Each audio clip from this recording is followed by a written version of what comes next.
Hey, what's going on YouTube? Today I'm here to show you my Magicka Sorcerer beginner build for the Deadlands DLC patch.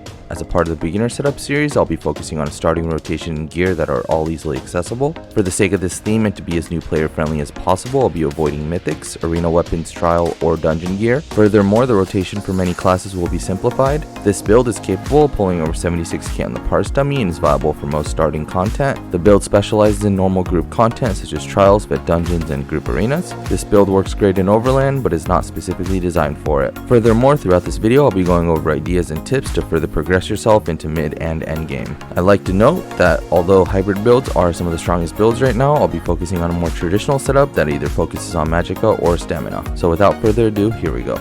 So starting off in the character sheet, I have 64 points into Magicka, and I'm running the Thief Mundus. For the race, I am a High Elf. Other alternatives include Dark Elf, Khajiit, and maybe even Brennan would be fine. For consumables, we're going to be using Clockwork Citrus Fillet for any hard content. A cheaper and almost just as good alternative will be Witch Mother's Potent Brew, and if you're parsing or just need more sustain but can sacrifice the health, Ghastly Eyeball is always the go-to. Moving on to potions, so for potions we're just going to be running standard Essence of Spell Power. Essence of Spell Power is important in that it gives access to 3 major buffs that are important for Magicka DPS. These include Major Sorcery, Major Prophecy, and Major Intellect. Please keep in mind that these potions do cost a bit to make and or buy, so make sure you have 3 points in medicinal use located from the alchemy skill line to make sure you benefit from the potions for the full duration. So for CP, for the blue tree, we're going to be running Master at Arms, Deadly Aim, Wrathful Strikes, and Backstabber.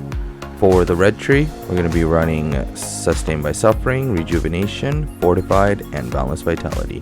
Beginner series, I decided to change the gear set a little bit. We're going to be running Julianos 5-piece with Hunning's 5-piece and 2-piece Night Mother. So breaking it down, we're going to start off with 2 daggers of Julianos. Main hand is Nirnhoned and offhand is charged. If you don't have access to Nirnhoned, you can just make that either charged or precise. Doesn't make too big of a difference. Make sure you have Nirnhoned in the main hand slot and poison damage enchant. Offhand is going to be charged with a flame damage enchant. On the back bar, we're running an Inferno Staff of Julianos infused with an increased weapon and spell damage enchant. For the head and shoulders, we're going to be running 2 pieces of Night Mother, both in medium, with Max Mag traded in Divines. And for the body, we have 5 pieces of Hunning's Rage, all crafted in light, with Max Mag glyphs traded in Divines. And for jewelry, we're going to be running 3 pieces of Julianos jewelry, all with Bloodthirsty, all pieces of jewelry with spell damage glyphs. So for skills, we're going to be running Daedric Prey,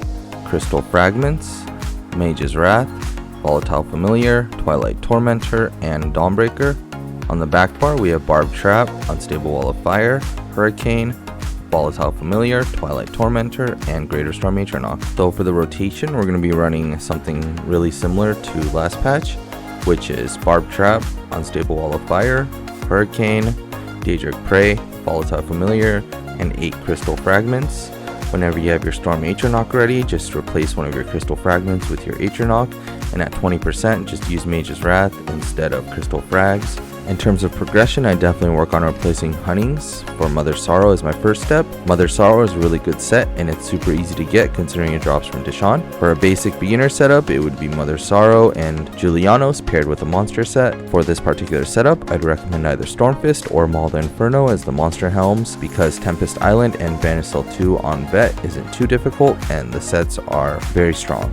Next, you have the choice of replacing your Mother Sorrow and Julianos. From here is moving towards mid to endgame. Basai from the Trial Rockgrove is a really strong set, but does require running Rockgrove, which is a trial. Running it on normal is very easy and you should work on getting it if possible. I'd also like to point out that Reliquant on body is also becoming popular and it's perfect for hybrid builds. Regardless of which set you choose, you need to choose another set to pair it with. I like to call these front bar sets. These can be Kinra, Pillar of Nirn, Zogvin, and Advancing Yokeda. Please note that most of these sets are in medium, so you'd have to run it on weapon and jewelry. Unless you're doing a hybrid setup, then you can run it on the body, but I definitely recommend running these, especially for traditional setup, on your jewelry and weapons. From this list, I think Kinra is the best option, granted you're able to keep the stacks. Kinra comes from the dungeon Black Drake Villa, Pillar of Nirn comes from Falkreath Hold, Advancing Yokeda comes from Hellraw Citadel, The Trial, and Zovgan comes from Frostvault. I'd also like to mention that Zovgan is unique in that it allows us to run a different skill instead of Trap,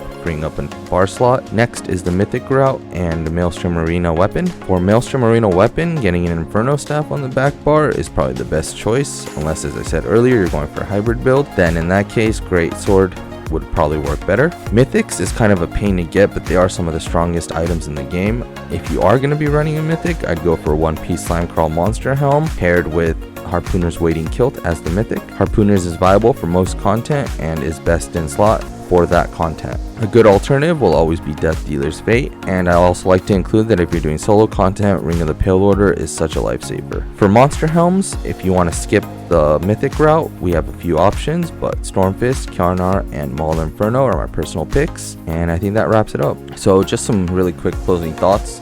I'm running daggers. If you don't like daggers and you want to stay at ranged, Inferno Staff is almost as good.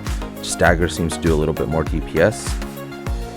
I switched from using New Moon Acolyte into using Hunning's automatic DPS for the beginner build series because it offers pretty similar stats. You get a stat line of max dam, but it's not really that big of a deal. And I had a couple people complain that New Moon Acolyte is too detrimental on their resources and requires too many traits to craft, so that's why I made the switch to Hunning's. Also, keep in mind that these rotations are made really simplified, so I've gotten a lot of complaints saying these rotations are trash, but from a standpoint of just using XYZ skill in a certain order and trying to not make it difficult, this is the best that I came up with. Obviously, if you run a dynamic rotation, meaning you recast your skills when they expire and so forth, then you're obviously going to pull more DPS, but as a beginner setup series, I just didn't really feel the need to do that. That wraps up the build explanation sections portion. As always, thank you for watching my video. If you have any questions or comments, feel free to leave them in the comment section below. Come join our Discord, by the way. Link is in the description. As a reminder, if this video helped in any way, please help the channel grow by subscribing. And if you like the piggies, like the video, feel free to stick around for an attached parse. If not, have a good day and thank you again.